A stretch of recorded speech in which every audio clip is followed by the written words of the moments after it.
లింగయ్య పొలం నుండి వచ్చేసరికి రాధ మళ్ళీ అందరికీ పకోడీలు పెట్టడానికి సిద్ధంగా ఉంది. అది చూసి రాధా అని అరుస్తాడు లింగయ్య. లోపలున్న మంగమ్మకి తన భర్త గొంతు వినిపిస్తుంది. అయ్యో, ఈయన వచ్చినట్టున్నారు. ఇప్పుడు కోడల్ని ఏమంటారు? నేను ఎంత చెప్పినా ఈ తింగర్ రాధ నా మాట వినలేదు అని బాధపడుతుంది. మావయ్య, పొలం నుండొచ్చారా? మీక్కూడా పకోడీలు పెడతాను. కాళ్ళు చేతులు కడుక్కొని రండి. ఇంట్లో వాళ్ళకి ఇన్ని పకోడీలు ఎందుకు వేశావు రాధా? వీధిలో వాళ్ళకి పెట్టాలని ఇన్ని చేశాను మావయ్య గారు. ఎవరి డబ్బులతో నువ్వు ఈ పకోడీలు వేశావు? మీరు తెచ్చిన సరుకులతో వేశాను మావయ్య. నేను తెచ్చిన వాటితో చేశావంటే నావనే కదా. రాధా అవును అని తల ఊపుతుంది. అయితే ఇప్పుడు ఇవన్నీ నావే. ఇక్కడ ఉన్న అందరికీ ఒక విషయం చెప్తున్నా వినండి. ఈ పకోడీలు నావి. మీలో ఎవరికైనా కావాలి అంటే కొనుక్కుని తినండి. ఏంటి, కొనుక్కొని తినాలా? మీ కోడలు పిలిచి ఫ్రీగా పెడతానంటే వచ్చాం. కొనుక్కొని తినాలంటే మీ ఇంటికే రావాలా? నువ్వు పెద్ద పిసినారని మాకు తెలుసు. నీ దగ్గర కొనుక్కుంటే ఒక్కరికి కూడా సరిపో. అనవసరంగా మా సమయం వృధా చేస్తుందనే కోడలు. మాకేమొద్దు మీ పకోడీలు. వీధిలో ఉన్నవారంతా వాళ్ళింటికి వెళ్ళిపోతారు. ఇక వాళ్లు వెళ్ళగానే మంగమ్మని పిలుస్తాడు లింగయ్య. రాధ వెళ్లి మంగమ్మున్న రూమ్ డోర్ తీస్తుంది. నీకు బుద్ధుందా? కోడలిలా అన్ని వృధా చేస్తుంటే ఏం చేస్తున్నావు? నాకు తెలియదండి రాధ ఇలా చేస్తుందని. నన్ను గదిలో పెట్టి తాళం వేసింది. నీ కోడలు గురించి తెలిసి కూడా ఆదమర్చి నిద్రపోతున్నావా? చూసావా కోడలి పిల్ల, నీ వల్ల నేను మాటలు వాడాల్సొస్తుంది. నీకు చెప్పానుగా ఇలాంటి పనులు చేయొద్దని. నా మాట విన్నావా? లేదు. ఇప్పుడు మీ మావయ్యకి నువ్వే సమాధానం చెప్పు. మావయ్య గారు, ఇంకెప్పుడు చెయ్యను. ఈ ఒక్కసారికి నేను చేసినవి పంచనివ్వండి. నేను పకోడీలు పెడతాననేసరికి అందరూ వచ్చారు. చూసావా మంగమ్మ, నీ కోడలు మారిపోయింది అన్నావు. ఎక్కడ మారింది? మళ్ళీ మొదటికి వచ్చింది. రాధ మారదు. ఏం చేయాలో నాకు తెలుసు. గోపాల్ వచ్చిన తర్వాత నేనేం చేస్తానో చెప్తాను. లింగయ్య వెళ్ళగానే రాధ ఆ పకోడీలను చూస్తుంది. రాధా, ఇంకోసారి ఇలా చెయ్యనని చెప్పు నీ భర్తొచ్చిన తర్వాత. అలానే చెప్తానత్తయ్య. ముందు ఇవి పంచనివ్వండి. అయ్యో, ఈ పిల్ల మారదిక. గోపాల్ వచ్చిన తర్వాత ఈరోజు నీ భార్యని ఇంటికి పంపించేస్తున్నాను గోపాల్. మళ్ళీ ఏమైంది నాన్నగారు? ఎన్నిసార్లు చెప్పినా నీ పెళ్ళాం తన అలవాట్లని మార్చుకోవడం లేదు. చూడు, తినుబండారాలు ఎన్ని చేసిందో. మళ్ళీ వీధిలో వాళ్ళకి పంచుతానందా? అవును, అసలు నా మాట వినడం లేదు. తనకి మీరేం పనిష్మెంట్ ఇచ్చినా నాకు ఓకే నాన్నగారు. నీ సమక్షంలోనే తనకి బుద్ధి చెప్పాలని ఇప్పటివరకు ఆగాను. ఏవండి, మీరు కూడా మావయ్య గారికి సపోర్ట్ చేస్తున్నారు. మన చుట్టుపక్కలున్న వాళ్ళకి కొంచెం తిండి పెట్టడం కూడా తప్పేనా? ఆకలి అన్న వాళ్ళకి అన్నం పెట్టడం వేరు, ఖాళీగా కూర్చున్న వాళ్ళని పిలిచి మరీ పెట్టడం వేరు. నువ్వు ఫ్రీగా పెడతాను అనేసరికి అందరూ తినడానికి వచ్చారు. నేను వచ్చిన తర్వాత డబ్బులనేసరికి ఒక్కళ్ళు కూడా లేరు. నువ్వు ఈరోజు సరదాగా వాళ్ళందరికీ అన్నీ పెట్టొచ్చు, కాని ఆపదలో ఉన్న రోజు నువ్వు సహాయం అడిగితే ఎవరూ చేయరు. ఫ్రీగా ఉంటేనే తినడానికి వస్తారు జనాలు. డబ్బులు పెట్టాలి అంటే ఎవరూ రారు.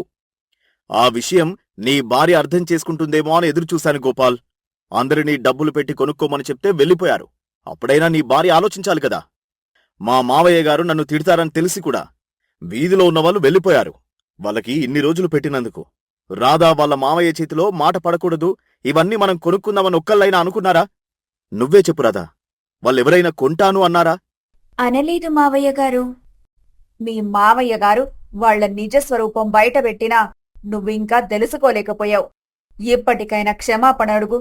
ఇంకెప్పుడు అలాంటి పనులు చెయ్యనని చెప్పు. రాధ ఏమీ మాట్లాడకుండా సైలెంట్గా ఉంటుంది. చూసావా గోపాల్, ఇంకా నీ భార్య తప్పు చేసిందని ఒప్పుకోవడం లేదు.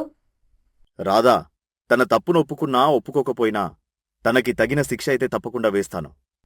మంగమ్మ లింగయ్య ఏం చేయబోతున్నాడా అని ఆలోచిస్తుంది. మీ అమ్మా నాన్నకి కబురు పంపాను. రేపొద్దున్నే వచ్చి నిన్ను ఇంటికి తీసుకువెళ్తారు. నువ్వెప్పుడైతే తప్పు చేశావని ఒప్పుకుంటావో ఆ రోజు ఈ ఇంటికి రా. ఇక మరుసటి రోజు తెల్లవారుజాముని రాధ అమ్మా నాన్న ఇంటికి వస్తారు.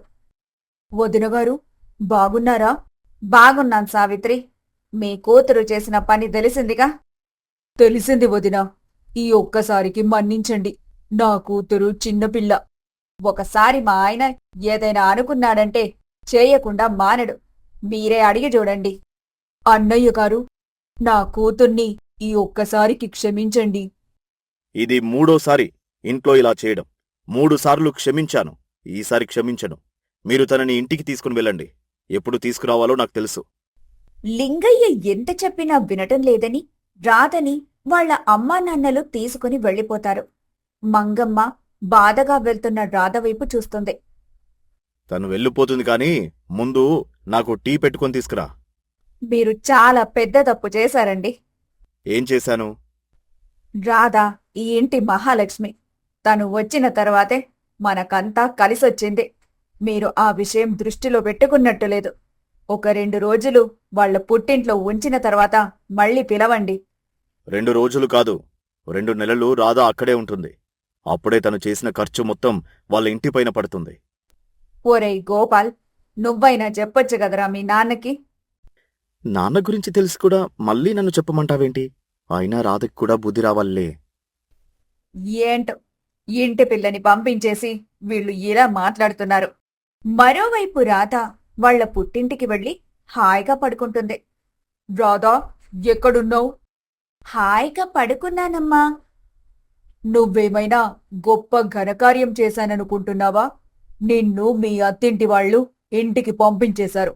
మళ్ళీ అక్కడికి ఎలా వెళ్లాలని చూడకుండా ఇంట్లో హాయిగా పడుకొని తిందామనుకుంటున్నావా? ఏంటమ్మా, కూతురికి 4 మెతుకులు అన్నం పెట్టలేవా? కూతురు ఇంటి పరువు నిలబెట్టి ఇంటికొస్తే అలాగే చేసేదాన్ని. ఇంతలో రాధా వాళ్ళ నాన్న పుల్లయ్య, అబ్బా, ఏంటి నీ బాధ? ఎందుకు కూతురునలా అంటున్నావు? నా బిడ్డ బాధపడుతుంది నువ్వలా మాట్లాడితే. మొత్తం మీ గారాబమేగా. మీరు దీన్ని ఇలా పెంచబట్టే ఈరోజు అత్తింటి వాళ్ళు దీన్ని పంపించేశారు. వాళ్ళకి నా కూతురు విలువ తెలియదు, అందుకే పంపించేశారు. వాళ్లే వచ్చి మళ్ళీ నా కూతురుని తీసుకువెళ్తారు చూడు. అప్పటి వరకు దాన్ని నువ్వేమైనా అంటే నిన్ను పంపించేస్తాను బయటకు. ఇలానే వెనకేసుకురండి. దాచిన డబ్బు మొత్తం దానధర్మాలు చేస్తుంది అని అంటూ కోపంగా సావిత్రి వాళ్ళిద్దరినీ తిట్టి అక్కడ్నుంచి వెళ్ళిపోతుంది. నాన్నగారు, దానధర్మాలు చేయడం తప్పా నాన్నగారు? లేదమ్మా, దానధర్మాలు చేయడంలో తప్పులేదు. ఎవరికి చేస్తున్నామో చూసుకుని చేయడం మంచిది. ఇంటి పక్కన వాళ్ళకి 4 మెతుకులు పెట్టడం తప్పు కాదు కదా? వాళ్ళింట్లో ఏమీ లేకపోతే నువ్వు పెట్టొచ్చు, లేకపోతే వాళ్ళు నిన్ను వచ్చడిగితే పెట్టొచ్చు. కాని అన్నీ ఉన్న వాళ్ళకి పిలిచి పెట్టకూడదు. ఒకవేళ నువ్వు పెట్టాలి అనుకున్నా నువ్వు సంపాదించిందైతే ఎంతైనా పెట్టొచ్చు. అంటే నేను సంపాదించకుండా మా అత్తింటి వాళ్ల సొమ్ము తింటున్నాను, పంచిపెడుతున్నాను అంటున్నారా?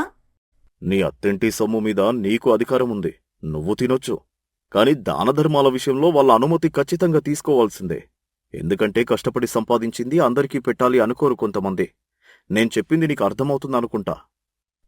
రాధకి ఎవరు ఎన్ని చెప్పినా కాని తను తప్పు చేసిందని ఒప్పుకోవటం లేదు. కాసేపటి తర్వాత రాధకి బాగా ఆకలిగా అనిపించి వంటగదిలోకి వెళ్తుంది. ఏంటి ఇక్కడికొచ్చావు?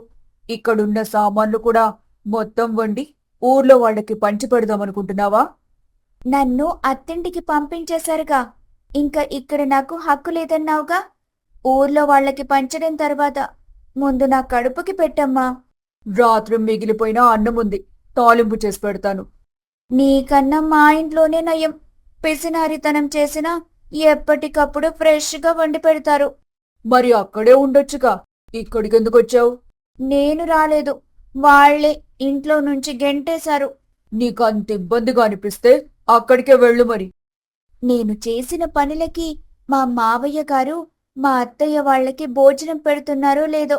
మళ్ళీ ఇప్పుడు కనుక నేను వెళ్తే పూర్తిగా పెట్టడం మానేస్తారు. ఎందుకొచ్చింది? నువ్వు పెట్టే పెరుగన్నమైనా తిని ఇక్కడే ఉంటాను. వాళ్లే వచ్చి నన్ను తీసుకుని వెళ్తారు. సావిత్రి వేడివేడిగా పలావ్ చేసి పెడుతుంది. మిగిలిపోయిన అన్నం తాలింపు చేసి పెడతానన్నావు. కోపంలో అంటాం, కూతురి కన్నా ఏది ఎక్కువ కాదుగా. నువ్విప్పుడు ఎలా అయితే అనుకున్నావో అలానే మా మావయ్య గారు కూడా అనుకోవాలి. అప్పుడు నేనేం చేసినా వాళ్ళు నన్ను ఏమీ అనరు. మేమంటే నిన్ను కన్నాం కాబట్టి నువ్వు ఏది చెప్తే అది వింటాం. వాళ్ళు కూడా వాళ్ళ కన్న కొడుకే కదా నన్నిచ్చి చేసింది. మీరు చూసుకున్నట్టే వాళ్ళు కూడా చూసుకుంటారు. ఏంటమ్మా ఆరు బయట ఒక్కదానివే కూర్చొని ఆలోచిస్తున్నావు? ఇంకెవరి గురించిరా? నీ భార్య గురించి. ఇంట్లో తిరుగుతూ ఉంటే ఇల్లంతా కలకలలాడుతూ అనిపించేది. ఇప్పుడు చూడు ఎంత బోసిగా ఉందో. అవును, నాకు కూడా అలానే ఉంది. ఇప్పుడు అనిపిస్తే ఏం లాభం? మీ నాన్నగారితో అప్పుడే చెప్పుంటే పంపించేవారు కాదు గదా. నాన్న మాటకి ఎదురు చెప్పలేక అలా చేశానమ్మా. ఇక రాధ వెళ్లిపోయిన తర్వాత లింగయ్య వాళ్లకి అన్నింట్లో నష్టాలే వస్తాయి. రాధ వెళ్లిపోయిన 10 రోజులకే పొలంలో వేసిన పంట మొత్తం పాడైపోతుంది.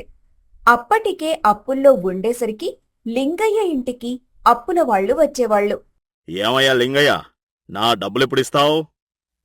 మీకు తెలుసు కదా నా పరిస్థితి. పొలంలో పంట మొత్తం పాడైపోయింది. మా ఇంట్లో తినడానికి కూడా బియ్యం లేవు. నీ కొడుక్కి జీతం వస్తుందిగా, వాడి జీతం మొత్తం వేరే వాళ్ళకి అప్పు తీర్చడానికి సరిపోయింది.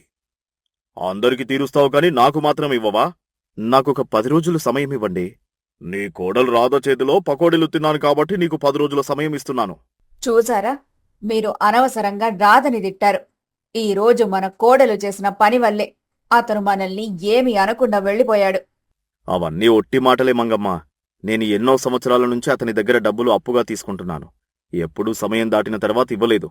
ఇన్ని సంవత్సరాలు కరెక్ట్గా ఇచ్చాను కాబట్టి ఈసారి కూడా సమయం ఇచ్చాడు. రోజులు గడుస్తున్నాయి. రోజురోజుకి లింగయ్య ఇంట్లో పరిస్థితి దారుణంగా అవుతుంది. తినడానికి తిండి లేదు. ఇంటికేమో రోజూ అప్పుల వాళ్లు వస్తున్నారు. అలా 2 నెలలు గడిచిపోతాయి. నాన్నగారు, 2 నెలలైంది కదా, రాధాని తీసుకురమ్మంటారా? వద్దులేరా, తనని పుట్టింట్లోనే ఉండనివ్వు. ఇక్కడ మనకే ఒక పూట తిండుంటే ఇంకొక పూట లేదు. అక్కడ రాధనైనా ప్రశాంతంగా ఉండనివ్వు అని అంటున్నప్పుడే రాధ గుమ్మం ముందు నిలబడుతుంది. తరువాత ఏం జరుగుతుందో నెక్స్ట్ ఎపిసోడ్లో చూద్దాం.